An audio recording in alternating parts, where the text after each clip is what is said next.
तो चलिए एक बार फिर से आप सभी का स्वागत है आपके अपने यूट्यूब चैनल पर। दोस्तों आज फिर से बात करने वाले यूपी ट्रिपल एससी पेट के पीईटी के आने वाले क्वेश्चंस के बारे में, किसके इम्पोर्टेंट क्वेश्चंस के बारे में जो आपसे पूछे जा सकते, नहीं पूछा जाना तय है। 101% आना तय है। इसमें से आपके प्रश्न आने एकदम तय हैं।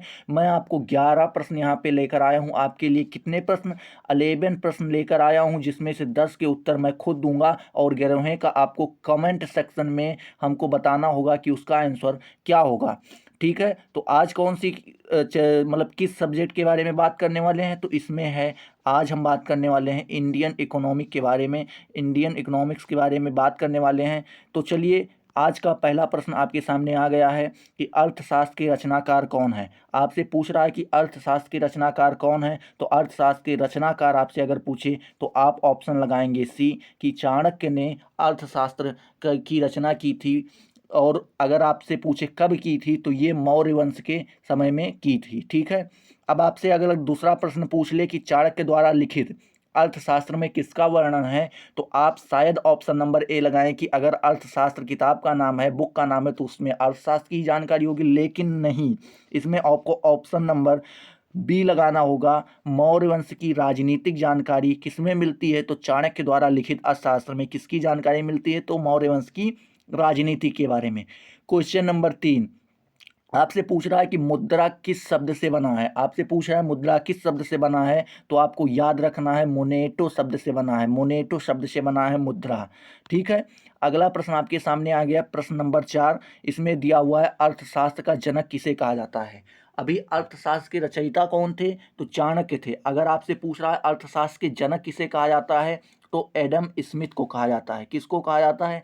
एडम स्मिथ को कहा जाता है। ठीक है, अगला प्रश्न आपके सामने प्रश्न नंबर 5 दिया हुआ है कि the wealth of nation, the wealth of nation के रचयिता कौन है? तो द वेल्थ ऑफ नेशन के रचयिता हैं एडम स्मिथ। कौन है? तो एडम स्मिथ हैं।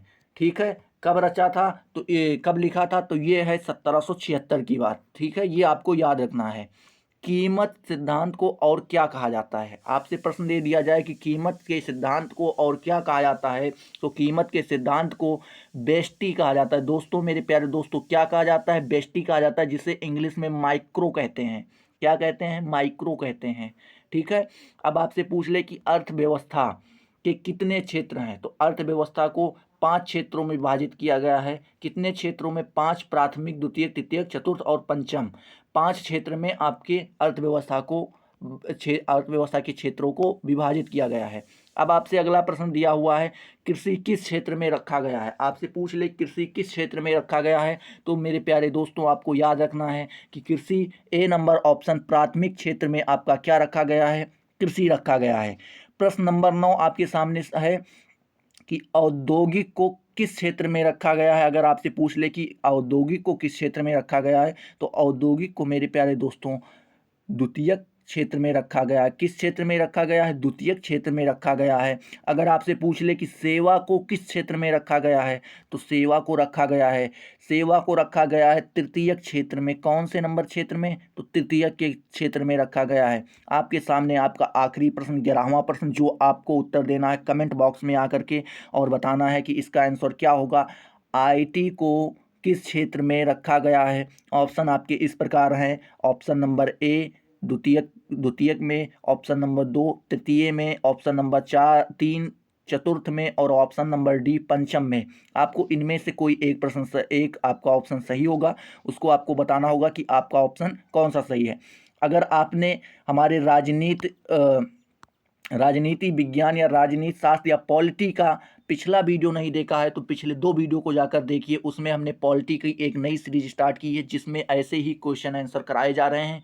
अगर आपने पढ़ा है तो ठीक है, नहीं पढ़ा है तो ठीक है, आप इस वीडियो को देखकर आपको इसके बारे में जानकारी हो सकती है।